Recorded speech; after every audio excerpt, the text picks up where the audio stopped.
Nosso projetor está estragado de novo, esse aqui. Vamos orar para Deus nos dar dois projetor de LED. A pastora Luiz tem desejo, quem sabe está na hora, né? Acho que combina com a gente. Eclesiastes capítulo 10, versículo 10. Queria ler esse texto com você. Abra sua Bíblia.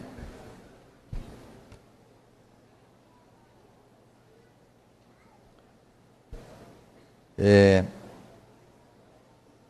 palavra de Deus diz: se estiver embotado o ferro e não se afiar o corte, então se deve pôr mais força. Mas a sabedoria é proveitosa para dar prosperidade. Vamos orar? Senhor, fala conosco nessa noite, na Tua palavra. Desperta-nos como igreja. Há uma obra tão grande e tremenda pela frente, na nossa vida e no nosso meio. Dá-nos o encargo, ó Deus, que a Tua palavra vem para trazer hoje e desperta-nos.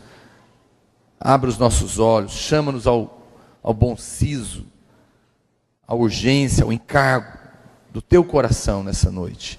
No nome de Jesus, amém. Quero compartilhar com você essa palavra.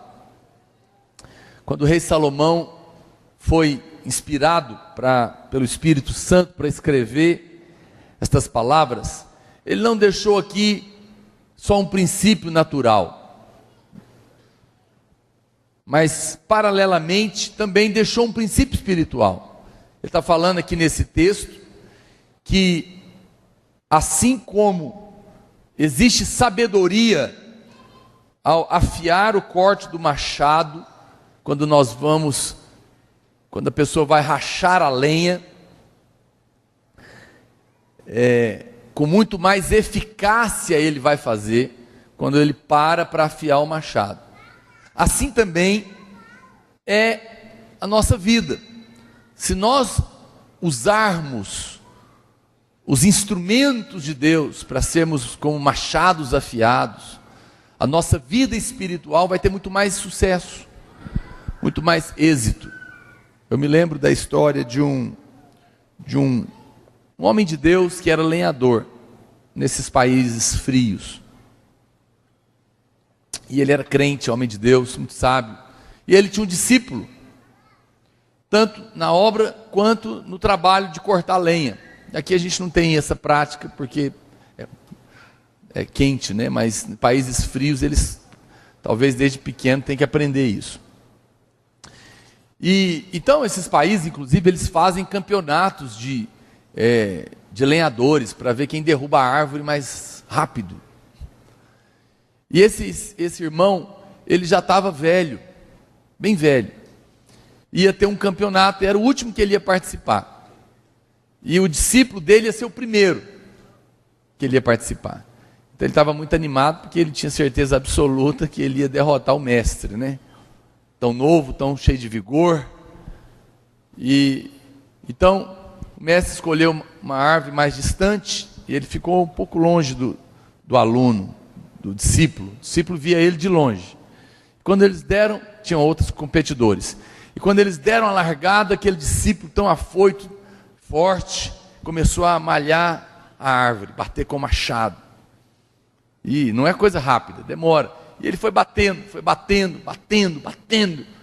E de vez em quando ele olhava, ele via o mestre, já velho, sentado, parado. Aí ele falava, coitado, ele já cansou, ele não vai conseguir. Aí depois ele via, ele estava em pé, dando umas machadadas. Dali do tempo ele olhava de novo, ele parava, e ele... Mas qual foi a surpresa dele? Quando ele menos esperava, a árvore do mestre caiu. Derrubou. E ele ainda não tinha conseguido. E o mestre ganhou aquela competição. Quando terminou, ele foi conversar com ele. E aquele discípulo encabulado perguntou para o mestre: como que você ganhou? Eu sou mais rápido, eu sou mais forte. E além do mais, eu percebia que muitas vezes eu bati sem parar, e você estava lá parado, muitas vezes sentado, e ainda conseguiu, mesmo sem fazer tanta força quanto eu, ganhar.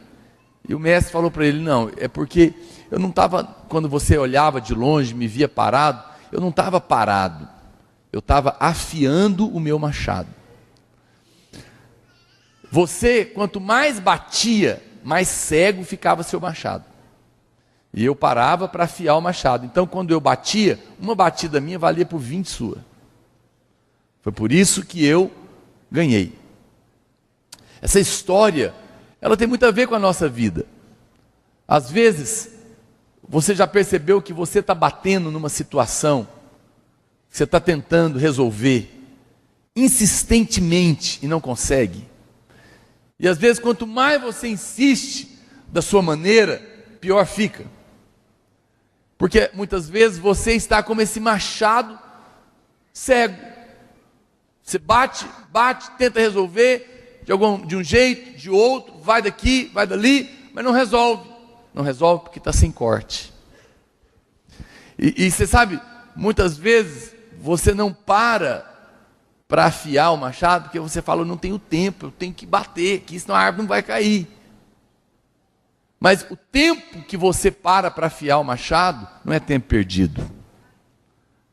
Pelo contrário, é tempo que você vai ganhar em eficiência lá na frente. Então essa palavra de Salomão é uma palavra muito sábia na nossa vida.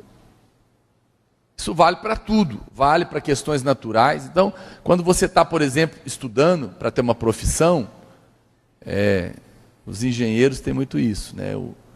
Você vai chegando perto da formatura ali, você já quer trabalhar e ganhar dinheiro, e muitas vezes abandonam, faltando pouco para formar.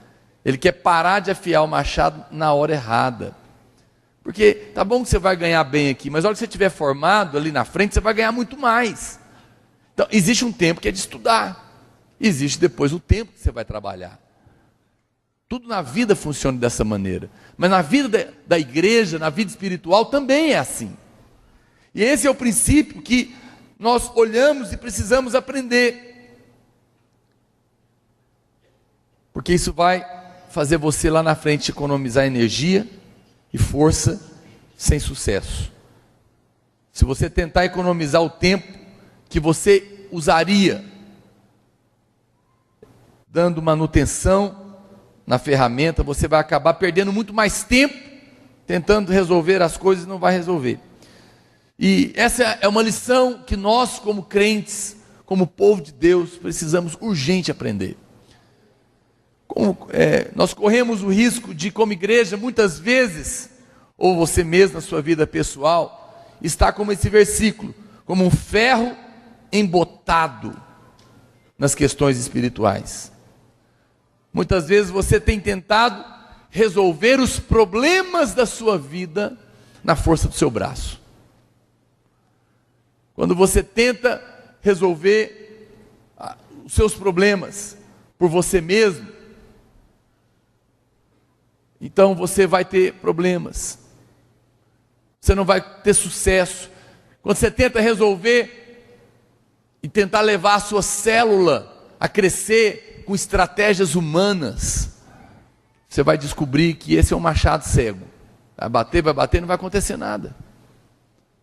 Liderança por si só não transforma a vida de ninguém.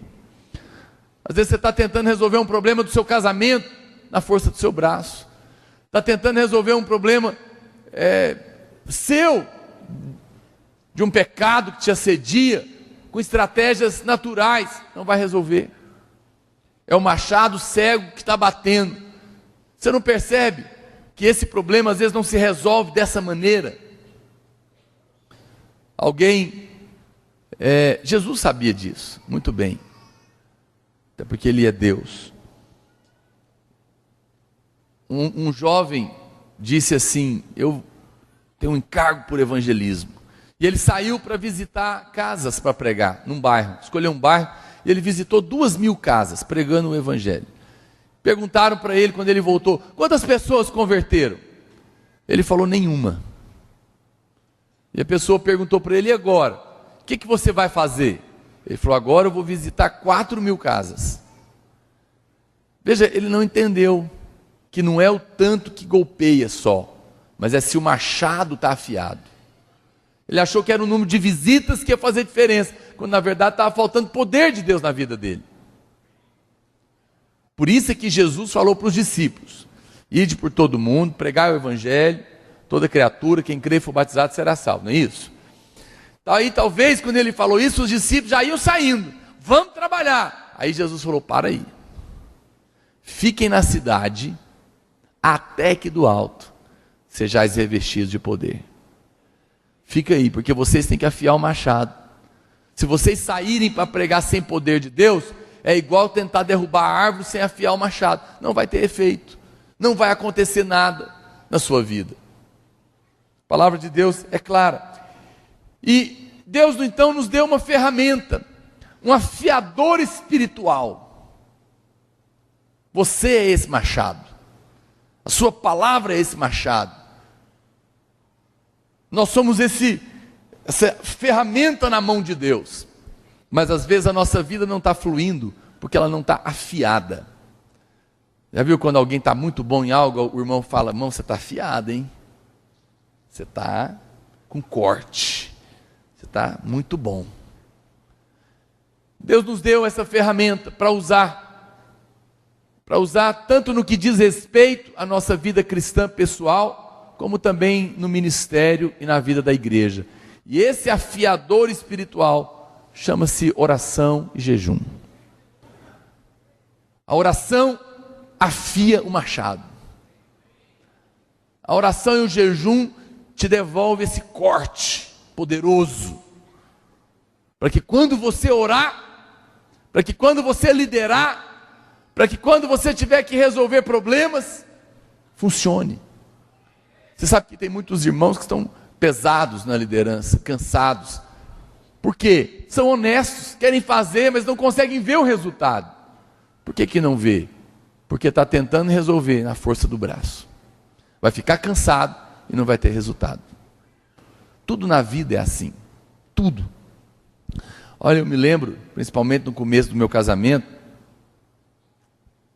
Você sabe, o começo de qualquer relacionamento, ele exige mais tempo, até que as coisas vão se alinhando. Então tinha dias que eu e a Marília aprendemos isso cedo. Então eu me lembro de dias que a gente tinha discussões. Conversávamos, discutia, mas não resolvia. Era quando então a gente parava e dizia: olha, vamos orar. Vamos orar porque nós já conversamos, não conseguimos resolver. Já discutimos, não conseguimos resolver. Nós não vamos chegar num acordo, vamos orar.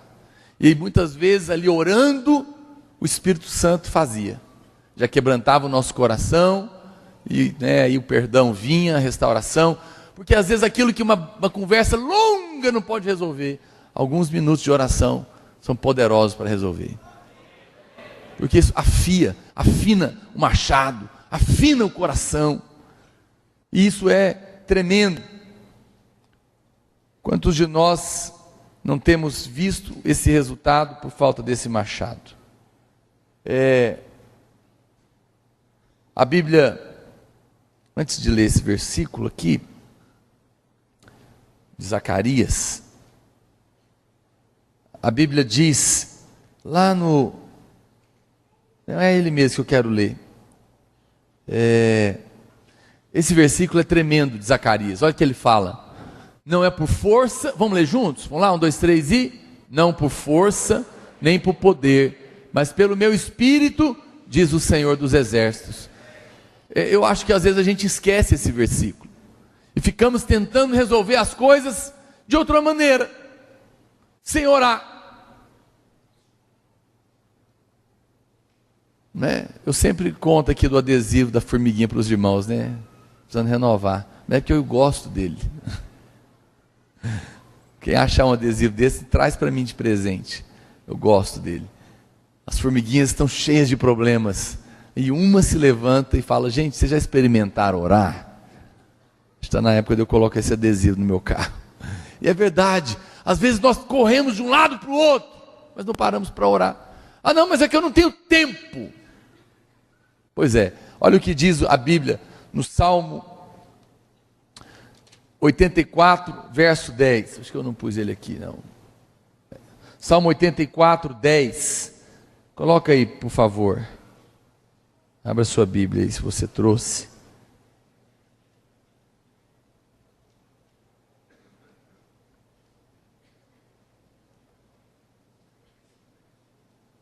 Salmo 84, versículo 10. A palavra de Deus diz: pois um dia nos teus átrios vale mais que 1000. Quantos, irmãos? Um dia. Prefiro estar à porta da casa do meu Deus a permanecer nas tendas da perversidade. Por que o salmista está falando isso? Por que um dia vale muito mais para Deus do que 1000 dias longe dele? Sabe por quê? Porque quando você para a sua vida para orar, Deus levanta para agir. Por isso é que vale mais. Tem gente que trabalha, o dia todo, e conta com muito orgulho: meu nome é trabalho. Eu tenho hora de começar e não tenho hora de parar. Muito bem, tem que trabalhar mesmo. Preguiçoso não vai comer. Mas é que você está achando que orar não é trabalhar. Aí você não tem tempo para orar. Você bate o dia inteiro e não acontece nada. Eu fui vendedor muitos anos. Vendedor faz visita, porta em porta muitas vezes. Pelo menos era o que eu fazia. Então tinha que cumprir lá um tanto de visita por dia, 10, 15 visitas às vezes por dia. Então muitos vendedores, querendo vender realmente, eles saíam cedinho, e trabalhavam correndo, mal almoçavam e faziam aquele tanto de visita, não vendia nada. Mas eu sabia que se eu não afinasse o meu machado, as coisas não aconteciam. Então, o que eu fazia? De manhã na minha casa, morava aqui perto, trabalhava lá no centro. Depois eu ia para a rua. Mas eu separava 20 minutos de manhã para orar. Eu ficava ali orando. Aí depois, da minha casa até lá no trabalho, eram mais 20 minutos de carro. Aí eu fechava os vidros e continuava a minha oração. Buscando a Deus, me enchendo o espírito, abençoando meu dia, minha família e tal. E muitas vezes, na hora do almoço, muitos nem almoçavam para tentar vender mais. Eu parava. Eu almoçava, mas eu também separava muitas vezes uma parte do almoço para orar. E eu saía para vender. E eu me lembro quantos colegas trabalhavam ali que faziam 15 visitas, não vendia nada. Eu fazia às vezes 3 ou 4 e vendia em todas elas. Aí você fala, mas então você não trabalhava? Não, eu só dava tempo de fazer isso porque as minhas visitas davam negócio. Aí tinha que pegar papelada, preencher contrato. Então não dava para fazer muitas mesmo. Eu visitava muito menos, com muito mais resultado. Porque Deus dava graça, Deus me dava estratégias, Deus me dava sabedoria. Né? Me lembro uma ocasião que então a gente tinha territórios para trabalhar. E era uma empresa grande, tinha um sistema, todos os clientes estavam ali, cada um tinha a sua parte. Mas quando estava muito ruim, ela abria o sistema, ou seja, todo mundo pode vender em qualquer lugar. E eu me lembro que como eu orava, quando abriram os territórios, todo mundo saiu igual uma boiada que estoura, correndo, vamos visitar o cliente dos outros. E Deus colocou no meu coração, não sai, vai para o computador, vai para o sistema. E olha, e varre todos os clientes que estão numa situação assim, assado, que se encaixa nessa promoção aqui, Era uma estratégia que tinha, e eu fiquei 2 dias lá, e meu chefe brigava comigo, e ele brigava, vai trabalhar, quem ganha dinheiro em casa é lavadeira, e tal, e ficava assim no meu pé, né? E eu falei, não, espera que eu estou fazendo um trabalho diferente dos demais. E aí eu vendia 4, 5 máquinas naquela época, quando era muito bom. Mas naquele mês, que estava um mês muito ruim, eu fiquei 2 dias ali, porque Deus tinha me orientado. E eu me lembro que quando eu saí para trabalhar, irmãos, eu vendi 16 máquinas. Eu vendia 3, 4. Quando o meu chefe começou a me ver chegar, porque eram poucos dias, com tantos pedidos, o que ele fez? Colocou todo mundo para o computador. Só que aí eu estava sozinho na rua, nadando de braçada. Mas porque eu era melhor? Não, é porque eu afiei o machado.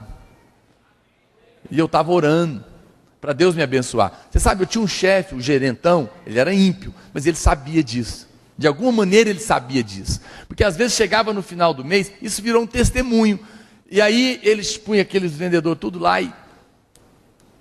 Aí quando ele chegava, às vezes eu também não tinha vendido. Porque muitas vezes Deus me deu no último dia, né? Mas aí quando chegava em mim, eu lembro um dia que ele falou assim, Naor. Aí ele parou e falou assim, o Naor, eu não vou falar nada não, porque ele reza o mês inteiro, e depois Deus abençoa ele. Eu falei, abençoa mesmo, o senhor pode esperar que hoje eu vou chegar com esses pedidos aqui.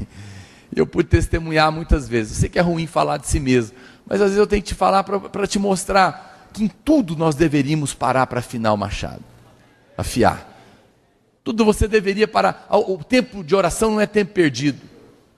Uma pessoa conhecida minha me perguntou, conversando com ele, falou, você trabalha com o quê? Eu falei, eu sou pastor. Ele falou, mas trabalhar mesmo você faz o quê? Sabe por quê? Porque na cabeça das pessoas, orar e ler a Bíblia é coisa para gente à toa. Se você está orando ou está lendo a Bíblia, é que você está à toa. Eles não entendem. Na cabeça das pessoas, orar e ler a palavra de Deus não é trabalhar. Mas eu garanto para você, um dia na presença de Deus vale mais do que 1000. 1 hora orando vai resolver o que 15 horas de trabalho não vai resolver. Amém? Pode ter certeza disso. Por isso eu não acho que ninguém deveria parar de orar porque está estudando para prestar vestibular. O irmão fala, não vou poder ir na célula, eu não vou poder orar porque eu estou estudando. Olha, irmão, se 2 pessoas estudam, mais 1 hora, naquele dia, você pode ter certeza que o Espírito Santo vai te dar muita paz, graça, e vai te fazer lembrar todas as coisas que você estudou, e mais, não vai poder te guiar para você estudar a coisa certa. Mas você não para orar, porque você pensa que é perder tempo, mas hoje eu estou te mostrando que não. Isso é trabalhar com o machado cego. Quando nós paramos para orar e jejuar, é isso que a gente está fazendo. E com certeza, nós vamos ver o poder da oração acontecendo. Mas hoje eu quero então, mostrar para você uma coisa. Olha para cá. Como que funciona, como que é a prática de afiar o machado? Porque tem gente que ora, mas não resolve. Pastor, mas eu estou orando. Eu estou orando, mas o meu machado continua cego, continua não derrubando árvores, eu continuo não vendo respostas. No domingo passado, nós compartilhamos 11:21, né? Nós compartilhamos,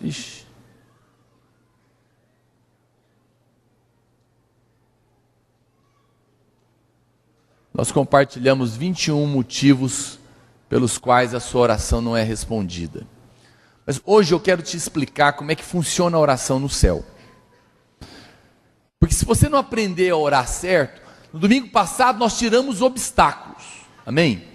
Mas agora eu quero te ensinar qual que é a estrada que você tem que pegar, qual que é o caminho que você tem que escolher, para você poder ter resposta na sua oração. Abra sua Bíblia lá em Apocalipse capítulo 8, vamos ver o que está acontecendo ali, verso 3.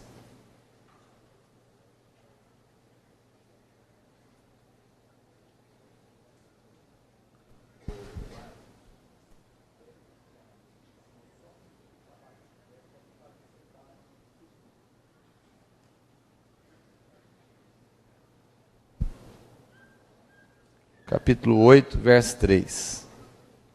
Eu quero avisar aos navegantes que vinham acostumados a vir para o culto para ficar conversando lá fora, que é melhor você marcar outro point agora, porque todo culto vai ter patrulha para trazer adolescente para dentro do culto, tá? Ou então você fala para o seu pai que você não quer vir, fica lá na sua casa. Aqui você não vai ficar conversando. E nem mexer no celular. Nós estamos aqui para buscar a Deus, né? Então já estou te avisando para você não ficar chateado. Vem para cá, vem para vir para o culto. Não vai ficar ninguém lá fora conversando, ficar lá na mesa de som olhando o computador. Vai ficar aqui. Porque a palavra de Deus e a presença do Espírito Santo é que tem poder para mudar você. É para o seu bem. Você pode achar eu chato, não tem problema. Alguém tem que ser. Sou eu quero o seu bem. Eu não quero o mais gostoso. Quero que você seja transformado. Primeira coisa, eu quero ler então esse texto com você, Apocalipse capítulo 8, verso 3. Eu quero que você visualize a cena. Olha lá. Veio outro anjo e ficou de pé junto ao altar. Tinha um anjo ali, ele desceu, tinha um altar lá, com um incensário de ouro. E foi-lhe dado muito incenso, diga, muito incenso, para oferecê-lo com as orações de todos os santos. Diga, orações de todos os santos. Vai juntando as peças. Sobre o altar de ouro que se acha diante do trono. Então veja aí, tinha um altar de ouro. Esse altar estava na frente de um trono. E lá tinha um anjo com um incensário muito grande, que estava recolhendo a oração de todos os santos. Então estava acontecendo alguma coisa. Verso 4. E da mão do anjo, então ele pegou tudo isso, e desse lugar, ele subiu à presença de Deus, a fumaça do incenso, com as orações dos santos. E o anjo fez o quê? Tomou o incensário, encheu o incensário com fogo do altar, e o atirou de volta para a terra. Então, veja que ele levou as orações, encheu de fogo e devolveu a oração. Ou seja, a oração subiu e voltou. Voltou como resposta. Então você está, olha como que funciona o mundo espiritual. Aqui a Bíblia está nos mostrando um retrato de como que a oração acontece, né? Aí ele disse, e houve trovões, vozes, relâmpagos e terremotos. Então os 7 anjos que tinham as 7 trombetas prepararam-se para tocar. Então todo o livro de Apocalipse, ele está envolvido com oração. E aqui a Bíblia fala que tinha um livro com vários selos que Jesus abriu. E esse era o último. E quando esse último selo vai ser aberto, as trombetas vão tocar. Então vai narrar aqui depois a grande tribulação e todas as coisas. É um momento muito importante. Agora, a primeira coisa que a gente aprende então, é que lá no céu, tudo que acontece lá, é através da oração. Veja que era uma coisa muito importante. O último selo ia ser aberto. Mas para esse selo a ser aberto, tinha que ter oração. E tinha que ter muita oração. Sem oração, não tem jeito dos anjos trabalharem. Não tem jeito das coisas acontecerem. Jamais você deveria se iludir pensando que se no céu precisa ter oração para que as coisas aconteçam, aqui na terra não precisaria. Se você espera que algo sobrenatural aconteça na sua vida, você tem que orar. Porque é a oração que é esse combustível para fazer as coisas acontecer. Ora, olha para cá. Se você não precisa da intervenção divina, celestial na sua vida, então para que você é crente? Para que você é cristão? Para que você serve a Deus? Se a nossa vida é igual a de todo mundo lá fora que não conhece a Deus, nós somos os mais miseráveis. Você está aí fugindo do pecado, procurando servir a Deus, mas também não desfruta das coisas sobrenaturais na sua vida. Que coisa estranha. Mas nós temos o privilégio de ter o mundo espiritual ao nosso favor, agindo na nossa vida, intervindo naquilo que nós não conseguimos. Mas a prova de que é necessário entender isso é que aqui no céu as coisas funcionam assim. Você já viu quando pessoas chamam o mecânico? Falar pessoas, assim, para não falar o sexo feminino principalmente. Ninguém fica chateada. Quando você casar, você vai descobrir isso. Amor, o carro estragou. Não, é mesmo, não pega de jeito nenhum. Não pega. Aí eu ligo para o meu fulano, vai lá, olha para mim lá o que está acontecendo. Aí ele chega, não, irmã, é porque acabou a gasolina.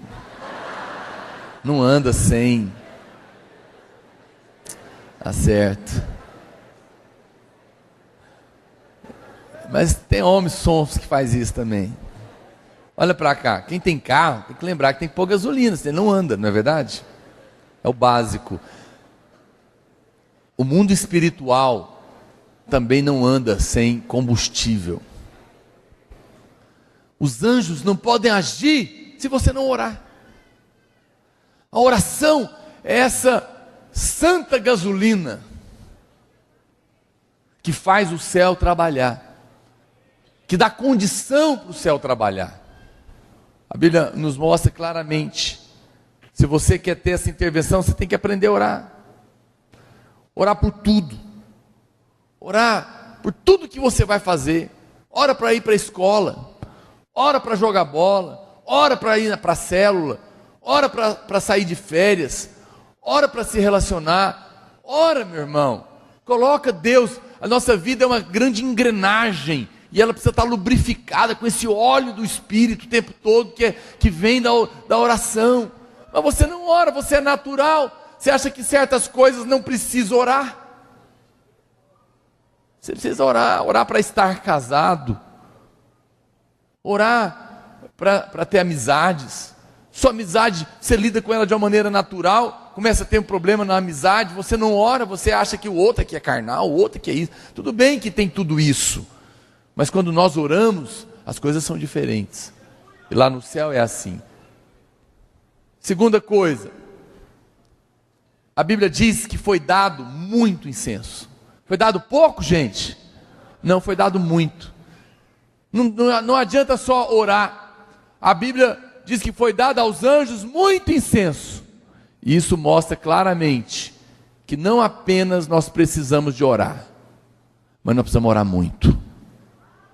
A quantidade de oração também é necessária. Interessante que a Bíblia, eu acredito, olhando para a palavra de Deus, claramente que existe uma quantidade de oração que é exigida para cada coisa. Enquanto essa quantidade não chega no limite, não tem como ele subir para levar, porque não é suficiente. Quando você vai viajar de avião, eles têm que abastecer o avião antes da partida, porque lá no céu não dá para abastecer. Alguns aviões de guerra fazem isso, mas de voo comercial não. Por quê? Então ele tem que colocar a gasolina, isso é chamado de autonomia. Carro também, mas carro muitas vezes pode parar mais fácil no meio do caminho. Mas o avião não. Ele tem que calcular quantas horas que ele vai gastar para chegar no destino e ter gasolina suficiente. Até para, se necessário for, voltar. Porque às vezes chega lá, o céu fechou, não tem jeito de descer, tem que ir para outra cidade, ou às vezes pode até ter que voltar. Então ele tem que sair com a gasolina suficiente para alcançar o alvo. A oração também. Você já foi em... Quem aqui já foi em construções abandonadas? É triste, não é? Você chegar num lugar, às vezes tem um esqueleto de um hotel enorme lá, cheio de mato, abandonado. Você olha e fala, nossa, era para ter uma coisa tão bonita aqui, mas pararam antes. E porque pararam antes, ninguém pode ficar aí, ninguém pode se hospedar, isso não pode produzir dinheiro, riqueza, nada, porque parou antes. Você sabe que eu olho para a vida de alguns irmãos, a vida deles está desse jeito, está nas metades. Por quê? Porque eles começaram a orar por certas coisas e pararam. Pararam antes da hora. E por isso não viram o resultado. E está aí, Deus, não funciona. funciona, meu filho, mas que não tinha combustível suficiente para partir ainda. Você não orou tanto que precisava. Você sabe, alface, pede alface. Uma hora o agricultor me ajuda. Quanto, é uma semana, pastor Mauro? Para colher? 10 dias? É rápido, né? Mês. 60 dias, pede alface. 60 dias dá alface. E jabuticaba? Quantos anos?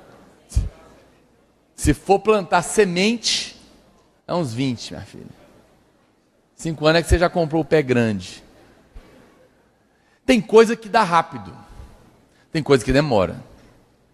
Tem situações que a gente ora que na hora resolve. Tem coisas que nós temos que orar por 20 anos. 30 anos. Tem gente que você ora, logo ele converte. Tem outros que não. Por quê? Porque existem batalhas e batalhas. Existem situações que são diferentes das outras. Existem coisas que a gente não sabe, que o mundo espiritual percebe, por isso ele resiste mais. Eu não tenho a resposta para tudo, mas eu sei te falar isso, que existem situações que vão exigir mais gasolina, que a viagem é mais longa, e a Bíblia fala que foi dado muito a oração. Não é à toa que a Bíblia fala sobre Jesus, Lucas 6,12. Naqueles dias, retirou-se para o monte, a fim de orar um pouquinho. É o que está escrito aí? Quanto tempo que ele orou? A noite inteira. Pois é, Jesus que era Jesus, hein? Às vezes tinha que passar a noite inteira em oração. E você não quer orar nem uma hora. Isso não é arrogância? Você sabe, quem não ora, o que ele está falando? Olha lá. Jesus que era Deus, que é Deus, como homem, às vezes teve que passar a noite inteira em oração para resolver uma situação.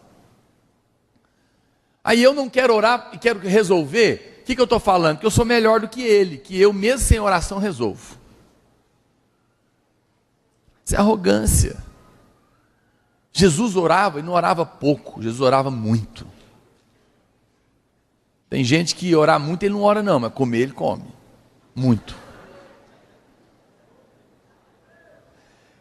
Quando você é adolescente, os homens principalmente comem muito.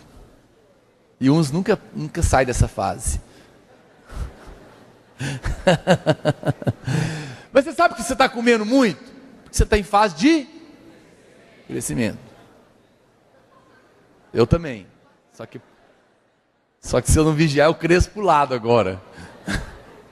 Quando você está em fase de crescimento, você tem que comer mesmo. Quero te fazer uma pergunta. Quantos aqui estão em fase de crescimento espiritual? Então você tem que orar muito. Se você não orar, você não vai crescer. Se você não orar, não, pastor, mas eu leio muito a Bíblia, eu faço os cursos. Pois é, pode ser que você fique com a cabeça desse tamanho e um corpinho desse tamanho. A força vem da oração. E é a oração que vai pegar o que está na sua cabeça e transformar em revelação. E a revelação vai mudar você. E vai fazer de você alguém grande em Deus. Jesus orava porque ele sabia que era necessário orar. Não foi por acaso que também,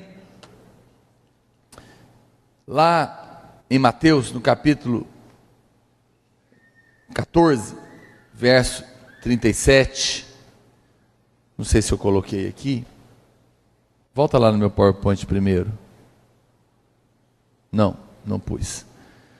Jesus falou o que para os discípulos? Não pudeste vigiar nenhuma hora. Jesus falou isso. Espera aí, gente, vocês não conseguiram orar comigo nenhuma hora. Vigiai e orai, para que não caia em tentação. Porque a carne é fraca, mas o espírito forte, ele vence. Jesus acha que uma hora é o mínimo. Eu sei que você sabe disso que eu estou te falando. Pastor, tudo isso que você está falando eu já sei. Pois é, por que você não pratica? Por isso que eu tenho que falar de novo, e outra vez, e novamente, e insistentemente, para te lembrar o que todo mundo sabe que tem que fazer e não faz. Se você descobrisse o poder que é a oração, e o tanto que a sua vida ia ser de maior sucesso, você mudava isso hoje. A oração é um negócio poderoso demais. Quando você descobrir essa verdade, ninguém vai precisar ficar mandando você orar com a manivela atrás de você. Você vai querer orar.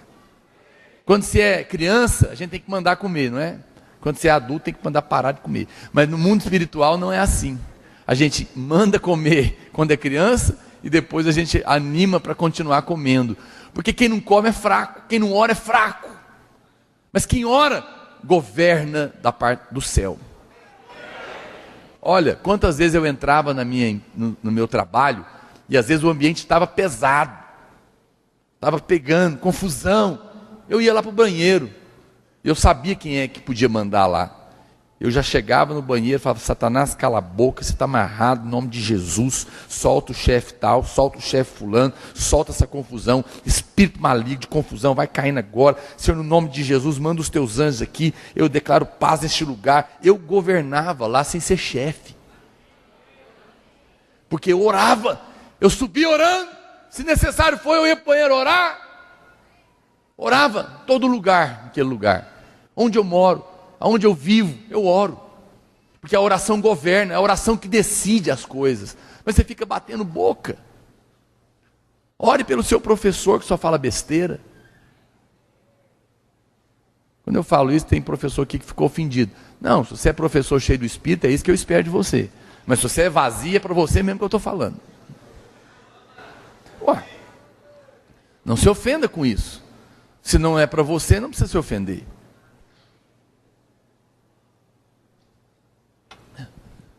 Então, quem descobriu isso, Jesus sabia disso, por isso que ele falou para os discípulos. Terceira coisa que a gente vê no texto, a Bíblia fala que era a oração de todos os santos. Não é precioso isso? O verso 3 fala disso, e nos mostra claramente uma coisa, olha para cá, é que existe, olha para mim, presta atenção, existe uma oração que é a que você faz no seu quarto. Vocês querem olhar lá? Pode olhar. Mata a curiosidade, é o Hélio, põe numa câmera para filmar o culto. Pronto? Agora olha para cá. Existe uma oração que é a que você faz no quarto. A Bíblia manda entrar para o quarto e orar, sim ou não? Mas aqui, a Bíblia fala em Apocalipse que a oração que os anjos recolheram era a oração de todos os santos. Fala todos. Essa é a oração que a gente chama de oração corporativa, do corpo. Ela é muito mais poderosa. Olha o que a Bíblia diz, olha para cá. Olha o que a palavra de Deus diz. A matemática do céu não tem nada a ver com a da terra. A regrinha de 3 no céu não funciona igual aqui. 5 de vós outros perseguirão a 100. Se 5 persegue a 100, 100 persegue a quantos? Problema de matemática.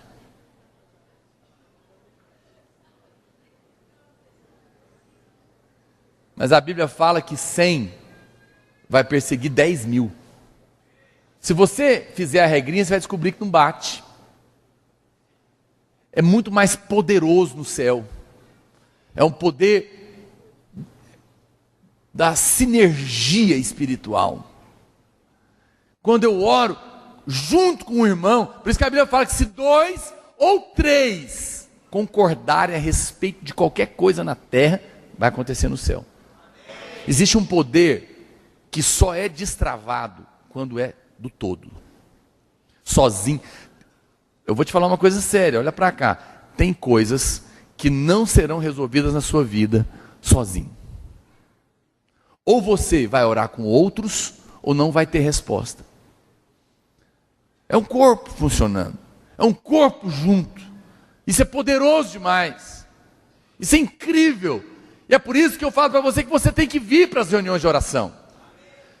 E é por isso que eu falo, organiza a sua vida, reorganiza ela, para vir para o culto de quinta-feira de oração e avivamento. Vá para a célula e ore com os irmãos.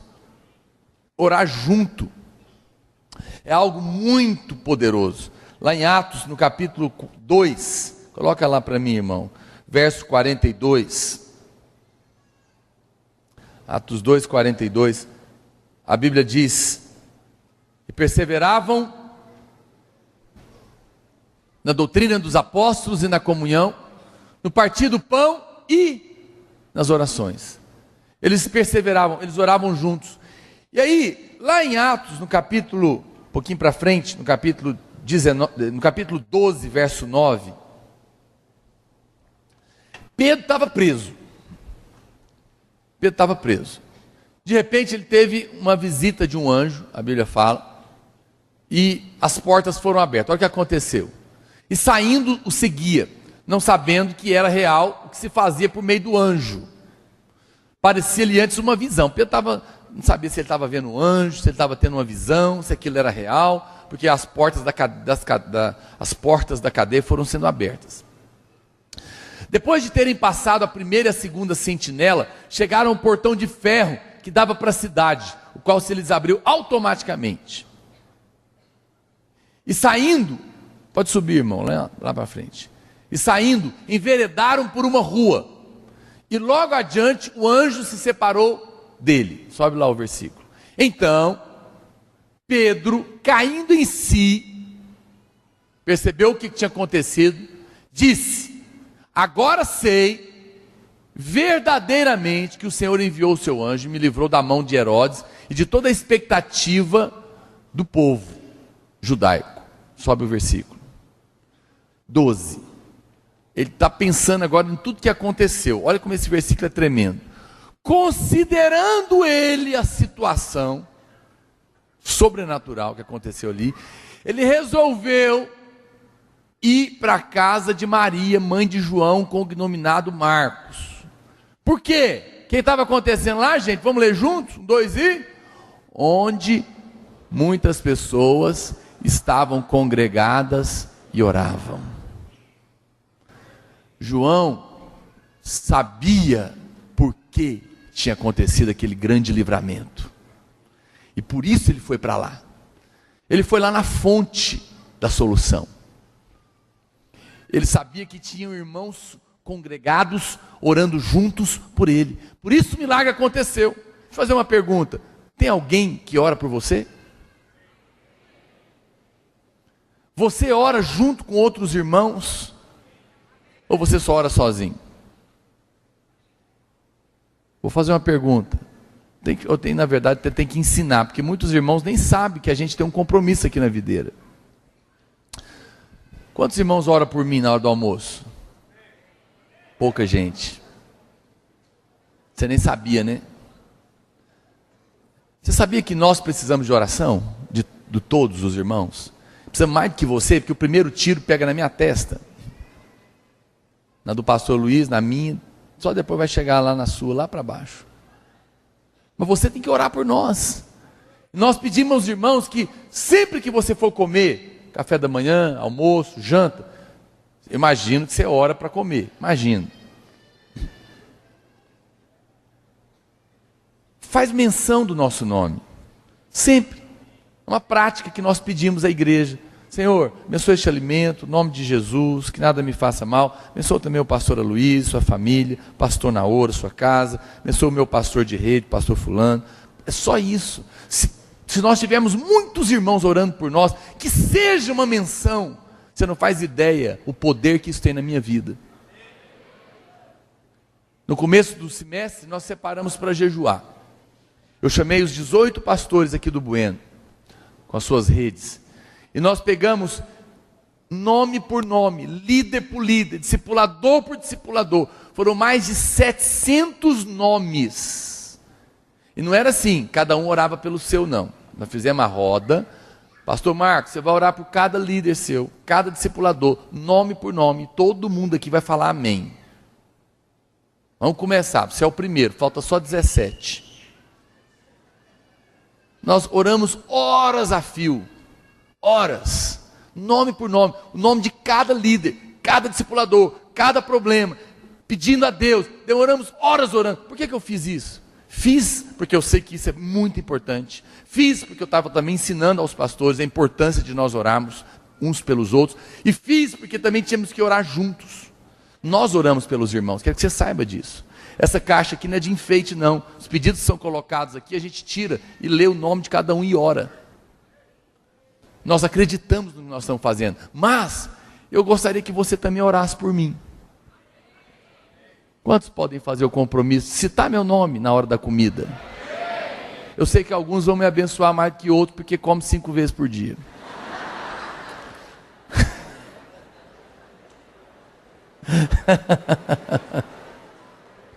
Glória a Deus por você. Eu tenho certeza que eu vou me sentir muito melhor. É verdade, você está rindo, mas é verdade.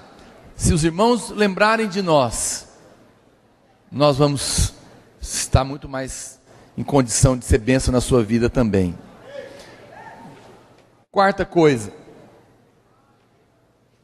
a Bíblia diz que essa oração, onde o anjo pegou, era na frente de um altar. Você sabe, existem lugares específicos para cada coisa no mundo espiritual. Imagina que se um caminhão carregado de gasolina resolve parar aqui no meio da avenida movimentada e distribuir gasolina de qualquer maneira para os carros. Você acha que a polícia ia aceitar isso? Não. Por quê? Porque é perigoso, não é lugar apropriado, tem que ser lá no posto, com a bomba certa, da maneira correta, para ter segurança. Sabe o que eu descobri meditando nesse texto? É que também tem lugar certo para orar. E esse lugar, essa oração é a oração do altar. Só que altar não é esse aqui não. O altar está dentro de você. Sabe qual que é a oração que Deus ouve? É a oração que é fruto de um coração consagrado. É alguém que não está orando da boca para fora. A oração dele é fruto de um coração por acreditar mesmo em Deus, por crer que o Senhor é poderoso, fiel, e eu me consagro para aquilo que eu estou fazendo. Na hora que eu estou orando mesmo. Já viu que tem irmão que ele não é consagrado para nada? Ele faz um monte de coisa ao mesmo tempo e não faz nada.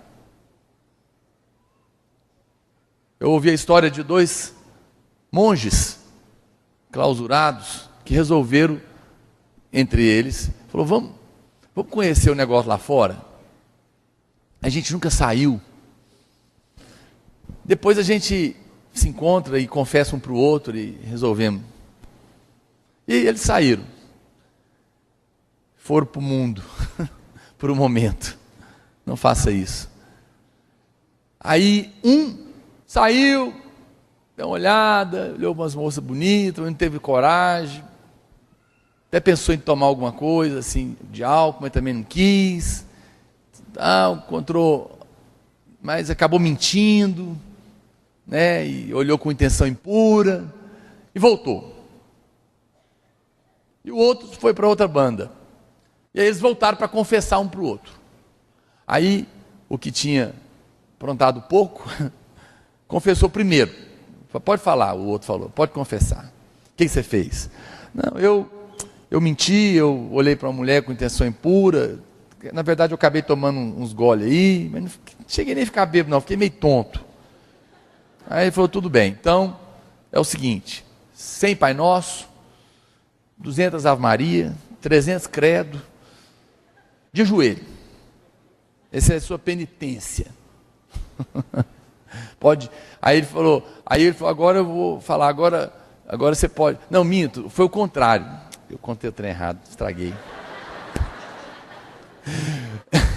Primeiro confessou o outro, mas ainda dá tempo de salvar a história. Primeiro contou o que tinha aprontado muito. Ele falou, o que você fez? Aí ele falou, não, eu enchi a cara, eu fui pra boate, eu bebi, eu fiquei bêbado, eu fiz sexo com a mulher, eu menti, ele falou, pai, o que é isso? O cara ficou até assustado, né? Meu Deus do céu, o que é isso? E aí ele falou assim, não, você vai rezar aí 5 Pai Nosso, arrepende e pede perdão para Deus, tá perdoado. Aí ele falou, e você? Aí foi que ele falou, não, eu não fiz nada disso, eu só fiz isso ali, aquilo ali, outro. Aí ele falou, e qual que é a minha pena? Aí ele que falou, você vai fazer 300, Pai Nosso, sei quantas Ave Maria, tu quer danar de joelho, passa uma lista. Aí ele falou, mas esse negócio está errado, você aprontou muito mais do que eu. E eu estou pagando uma pena muito maior que a sua, está errado. Ele falou assim, não, mas é porque eu sou assim, quando eu peco mesmo, e quando eu disciplino mesmo. Quando eu trabalho mesmo, né? Tem gente que é desse jeito, mas tem gente que não faz nada, ele não faz muito nada. Você fala, pastor, eu não entendi a piada. Não, tem a ver. O que eu estou falando para você? É que quando você for orar, meu filho, ora mesmo. Aí quando eu for pecar, peca mesmo? Não. Deixa eu falar. Eu vou falar para você, nossa história é outra. Quando é para orar, a gente ora mesmo. E quando é para fugir do pecado, a gente foge mesmo. Amém? É assim que nós vivemos. Tudo para valer. Mas quando é para arrepender, a gente arrepende mesmo também. Essa é a oração do altar. Altar é consagração. Por que a sua oração não é respondida? Porque quando você vai orar, você não consagra. Você não ora consagrado, você não ora de coração intenso, dedicado. Tem irmão que ele está orando, ele está pensando em outra coisa, não vai ter resposta na oração. A Bíblia diz que, lá em 1 Reis, capítulo 18, verso 30 a 39, que quando Elias e o povo de Israel buscavam uma resposta de Deus, a primeira coisa que eles fizeram foi estabelecer um altar. E dali eles viram a resposta de Deus. Quer te falar que Deus continua respondendo a oração do mesmo endereço. O altar. Sua vida é consagrada. Você tem uma vida para Deus. Você quer orar, mas você não abandona o pecado. Isso é outro aspecto. O seu pecado impede a sua oração de ser ouvida. Por quê? Porque o coração está sujo. O coração não está no altar. A oração que é feita do altar é a oração de gente que está vivendo a vida cristã para valer. Agora você está querendo resolver os problemas sem ter uma vida para Deus. A igreja não é um supermercado em promoção. Jesus não é Papai Noel. É o corpo de Cristo. É um reino de Deus. Se você quer ter resultado, você tem que se consagrar, para que quando você orar, você possa ser ouvido. Isso nos leva a outro ponto. A Bíblia fala que esse altar estava diante do trono. Trono é governo de Deus. O que a Bíblia diz? Vamos ler junto esse versículo de 1 João 5,14. Vamos lá, bem alto. 2 e esta é a confiança que temos para com Ele, que se pedirmos alguma coisa, segundo a sua vontade, Ele nos ouve. Olha o que está entre as vírgulas aqui, ó. Se pedirmos alguma coisa, segundo a sua vontade. Não é só se pedirmos, é se pedirmos segundo a sua vontade. Deixa eu te fazer uma pergunta. Quando você ora, você quer que Deus responda a sua oração, ou você quer que Deus faça a vontade dele? Vou repetir. Quando você ora, o que você espera? Que Deus faça a vontade dele, ou que ele responda simplesmente a sua oração? Que são duas coisas que nem sempre bate. Nem sempre bate, é ou não é? Nem sempre o que você está pedindo é de fato o que Deus quer. Então você está aí casado, está pé de guerra com a sua mulher, aí você vem pedir para mim orar para Deus separar você? Eu ouvi um pastor, ele falando disso, que um pastor chegou para ele e queria largar da mulher. E pediu para esse outro pastor orar por ele. Falou, pastor, ore por mim. Eu estou muito indignado, eu quero largar da minha mulher. Quer separar dela. E ele tentou convencer o pastor, todo jeito, não faz isso, misericórdia, irmão. Você é pastor, homem de Deus, para com isso. Não, eu vou largar, estou definido, e eu vim aqui para você orar. Será que adianta uma oração dessa? Mas esse pastor, ele foi assim um pouco cômico com esse outro, para poder despertar ele, mas eu achei interessante o que ele fez. Ele falou, tá bom, eu vou orar, pode ajoelhar, vou fazer para você a oração do divórcio. Aí diz que ele olhou, ficou assustado com aquilo. Que oração é essa? Ele falou, eu mesmo que inventei. Aí ele disse que ajoelhou, pegou assim no pescoço dele, bem firme, começou a orar. Ele falou, Deus, ele falou, fecha o olho. Ele falou, Deus, eu não estava lá no dia que esse sujeito casou, mas o senhor estava, porque ele casou, então o senhor é testemunha. Ele falou, Deus, o dia que ele casou, ele fez um voto, não fez? Que todo mundo faz para casar, que é o quê? Prometeu ficar casado até que a morte nos separe. Então ele fez o voto, porque ele está casado, e foi apertando.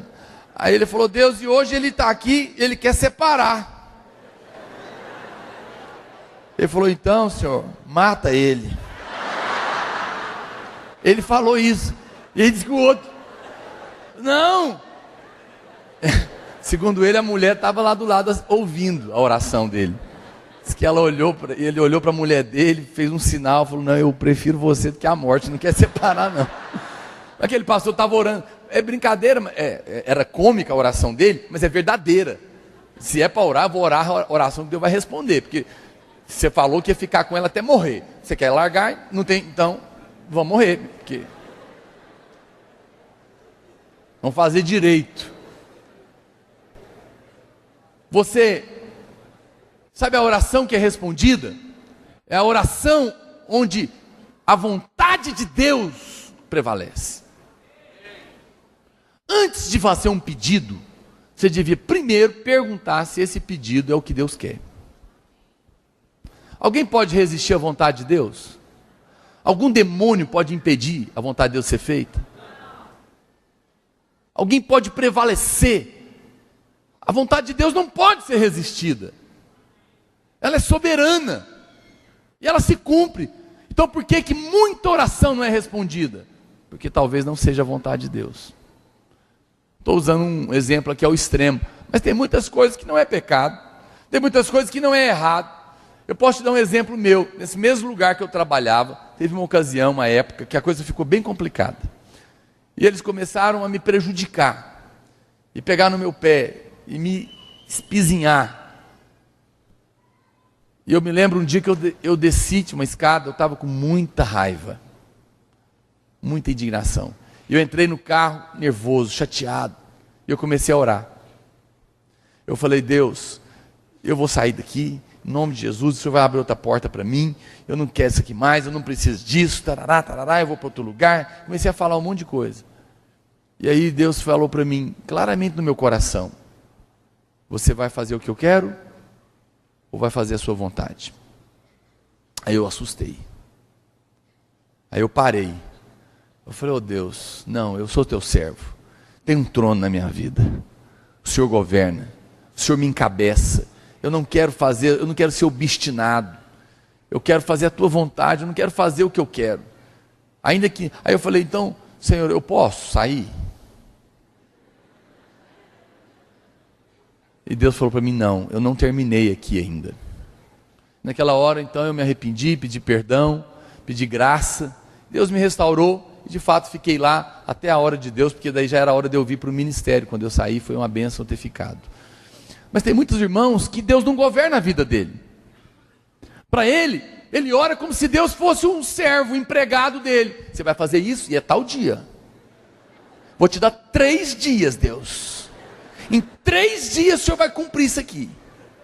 Já viu oração assim, que marca a data para Deus? Eu fico admirado desse povo que manda em Deus. Ou pensa que manda. Manda nada. Não manda. Jesus é o Senhor, ou tem um trono governando a sua vida, ou não espere respostas das suas orações. Me acredite em mim, a oração, a vontade de Deus é boa, é perfeita e agradável. E se nós pedirmos segundo a vontade dEle, Ele nos ouve. A Bíblia diz que essa oração, a imagem ficou ruim, ela é juntada com o fogo no altar. Estou encerrando. Tiago, capítulo 5, verso 17, na linguagem de hoje. A equipe de música pode subir aqui, por favor. A Bíblia diz que o profeta Elias era um ser humano como nós. Mas o que aconteceu com ele? Como que ele orou, gente? Orou com fervor, para que não chovesse. E durante 3 anos e meio, não choveu sobre a terra. Você sabe o que a Bíblia... E a Bíblia diz, nós vimos lá em Apocalipse, olha aqui para mim, que quando eles pegaram a oração, eles colocaram fogo do altar dentro do incensário, antes de devolver a oração para a terra. Fogo fala desse fervor. Fogo fala de orar com essa paixão. Você já orou com indignação no seu coração por alguma circunstância? Alguma situação que você não aguenta mais, você já está por aqui, e você levanta para orar, você fala, esse negócio vai acabar hoje, vai sair no nome de Jesus, e você grita, e você e pisa, e fala, e ora daquele jeito. Ou então quando você está precisando de Deus, e você clama, e você busca, porque você está sentindo angústia. Essa oração com fervor, essa oração é a oração que tem fogo nela. É essa oração que o anjo vai levar. Ele vai colocar o fogo que foi usado para orar aqui na terra, junto com o fogo que está lá no altar de Deus. E é essa oração que vai voltar. Por que tem muita oração? Pode tocar. Por que tem muita oração que não é respondida? Porque ela não é fruto de fervor. Deus só serve oração quente, para quebrar o gelo do seu coração, para quebrar o gelo do coração das pessoas. Tem que ter fogo. Você tem que orar com fé. Você tem que aprender a parar de orar. Você tem que parar de orar de qualquer maneira. Quando for orar, ora mesmo. Se é para clamar, clama alto. Se é para chorar, chora. Se é para esbravejar, esbraveja. Se é para expulsar demônio, expulsa. Faz tudo para valer. Faz tudo com fogo. Tudo com fervor. Aí você vai ver a oração voltar. A Bíblia diz que o resultado é esse aqui, ó. Trovões, vozes, relâmpagos e terremotos. Quando Deus responde a oração, essas 4 coisas vão acontecer. Vão acontecer na sua vida, ou vai acontecer na vida da pessoa pela qual você está orando, ou vai acontecer na circunstância sobre a qual você está orando.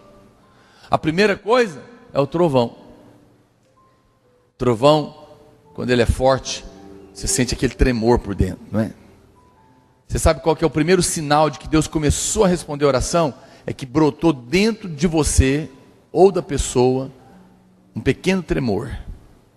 Você fala, opa, peraí. Você dá uma parada, né? Você toma um susto. Você fala, tem alguma coisa errada aqui. A segunda coisa é a voz. A voz de Deus. Deus vai falar. Às vezes você fala, não resolve. Mas quando Deus fala, a voz dele é como voz de muitas águas. Depois vão vir os relâmpagos, aquele clarão. Deus vai trazer luz. Deus vai mostrar o que estava errado. Já viu que dias de jejum, muita coisa errada apareceu na sua vida? Não é porque veio, é porque você viu. Já estava aí. Não há nada encoberto que não se manifeste na presença de Deus. Não há nada encoberto que não apareça se você estiver orando. Eu vou falar uma coisa para os irmãos. Nós não somos detetives. Eu não fico andando atrás de ninguém. Meus filhos sabem disso. Os discípulos sabem disso. Os irmãos sabem disso. Eu não fico andando vigiando ninguém. Não precisa. Eu só oro. Aqui na igreja, sempre as coisas aparecem. Os podres vêm tudo à tona. E alguém fica assustado. Meu Deus! Não estou assustado. É muito melhor ver o podre do que achar que está tudo resolvido. Porque pelo menos a gente pode limpar. Eu oro. Eu vou ser honesto com você, aqui não é um bom lugar para você ficar se você está pensando em viver uma vida de pecado. Porque a gente ora e Deus vai expor você. Ou você confessa e muda de vida, ou então não é melhor você ficar aqui, porque nós oramos. E o pecado vai destruir sua vida. Deus não é malvado. Deus não quer expor você para te envergonhar. Não, Ele quer te expor às vezes, porque você não confessa, para te libertar. A oração traz luz no problema. Às vezes você está orando para resolver um problema na sua empresa, e não sabe por que as coisas não dão certo. Está orando, de repente descobre que alguém estava roubando. O que foi isso? Luz. Mostrou o podre, o funcionário ladrão. Aí você fica tão chateado. Nessa hora fique alegre, porque Deus mostrou. Agora é só tirar. Eu oro por todo mundo que trabalha na minha casa, sabia? Eu oro para abençoar, eu não sou desconfiado não, porque o dia que eu desconfiar eu mando embora. Eu não consigo trabalhar com desconfiança. Então eu confio nas pessoas que estão lá, mas eu oro por elas. E se alguém lá na minha casa, ou aqui na igreja, em qualquer lugar, estiver fazendo coisa errada perto de mim, vai aparecer porque a gente ora. Eu não oro para expor, eu oro para que a luz de Deus esteja sempre sobre nós. Isso vai produzir terremoto. Sabe, às vezes existem certas circunstâncias que Deus tem que abalar a estrutura para poder resolver. Isso é um terremoto. Pastor, eu orei, jejuei, e o meu casamento foi acabar. Sabe por que acabou? Sabe por que caiu? Sabe por que abalou? Porque era abalável. E às vezes Deus tem que jogar no chão para depois construir de novo. Você já viu essa história de vir pela dor? Isso é verdadeiro. Sabe o que é vir pela dor? Quando você está orando por alguém muito duro, o sujeito não converte de jeito nenhum. Aí Deus tem que quebrar ele. Aí ele vem pela dor. O que é isso? Terremoto na vida dele. Terremoto, ninguém te dobra, eu vou balançar por baixo. Aí cai. Não é bom, mas é melhor assim. O fato é que se você aprender a orar muito, não orar sozinho, orar com o coração consagrado, orar para que a vontade de Deus e não a sua seja feita, orar com fervor, você vai ver os céus responder com trovão. Você vai ver o céu responder com vozes, com relâmpagos e com terremotos. Você vai descobrir o tanto que a vida cristã é poderosa. Vamos nos colocar de pé. Eu queria ter um momento com você. Não saia, nós vamos encerrar o jejum juntos. Nós vamos entregar o nosso jejum. E vamos fazer isso orando. Nós começamos o jejum orando. Mas essa noite nós estamos terminando o jejum. Jejum é um tempo que nós separamos para humilhar. Não converse. É um tempo que nós nos separamos para dizer: Deus, nós reconhecemos que por nós mesmos não somos capazes.